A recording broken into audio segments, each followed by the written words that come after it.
Bonjour et bienvenue dans une nouvelle édition de votre JT d'Agri85 TV. Cette semaine, nous allons à la rencontre du comité d'organisation de la Fête de l'Agriculture avec un premier reportage sur les bénévoles. Bon JT!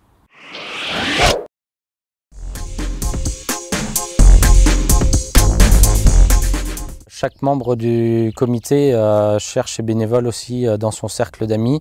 On a envoyé plus de 300 courriers à des associations sur les deux cantons. Donc vraiment notre cercle d'amis est vraiment autour de nous. En tout, on a besoin de 700 bénévoles. Le plus de besoin de bénévoles, c'est sur les parkings. Alors c'est pour avoir une meilleure organisation, tout. Donc sur le week-end, il faut à peu près un peu plus de 300 bénévoles que pour les parkings.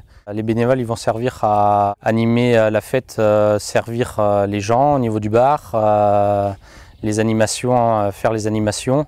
Gérer aussi avec nous la fête, quoi. On est rendu à 420 bénévoles à peu près et il nous en manque encore, mais pour l'instant ça répond présent, mais on est toujours preneur et il nous en faut encore.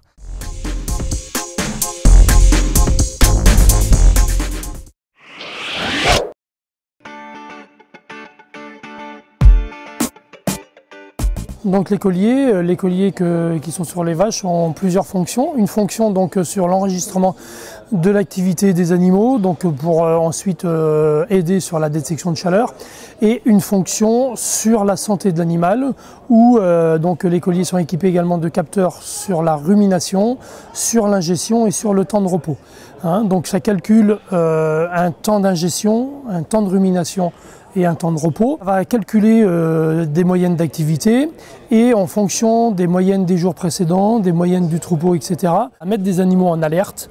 Et donc ça veut dire que ces animaux en alerte ont eu un comportement sur les jours ou les heures précédents qui sont différents de la moyenne du troupeau ou de la moyenne de la vache. Ce qui va donner une information importante pour l'éleveur sur la santé de l'animal. Les données de l'animal sont enregistrées par ce capteur qui comprend plusieurs capteurs et donc les informations sont stockées dans le tag, on appelle ça dans le tag du collier, sont transmises à l'antenne toutes les 15 minutes et ça part sur un serveur, ça revient et c'est consultable soit sur un téléphone portable, soit sur une tablette, soit sur un ordinateur. Des essais sont en cours, donc on a un partenariat donc avec la ferme des Établières qui va être mené sur plusieurs années. Sur la première année, donc ça va être plutôt sur des essais sur le comportement des animaux avec ou sans les veaux, avec l'incidence sur l'expression des chaleurs, et également en couplant avec la santé de l'animal. Donc l'intérêt, c'est d'arriver à déceler rapidement des anomalies de santé sur l'animal pour pouvoir réagir le plus vite possible et ainsi limiter certaines choses qui pourraient être causées par rapport à des problèmes de santé. Plus de prix et moins de normes. Tel est à nouveau le message que les représentants de la FDSEA ont adressé aux parlementaires lors du petit déjeuner trimestriel lundi matin.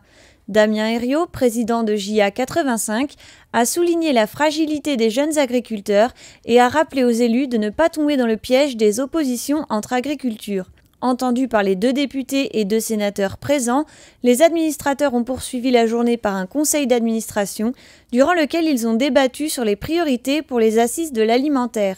Pour le secrétaire général Éric Coutan, l'urgence de ces assises est de permettre un retour de valeur aux agriculteurs, le président de la République s'y étant engagé. Monsieur Benoît Brocard a été nommé préfet de la Vendée mercredi 12 juillet en Conseil des ministres. Il occupait auparavant les fonctions de préfet directeur de l'immigration à la Direction générale des étrangers en France au ministère de l'Intérieur.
Votre JT se termine, retrouvez chaque jour toujours plus d'actualités sur agri85.fr et rendez-vous vendredi prochain pour un nouveau JT vidéo.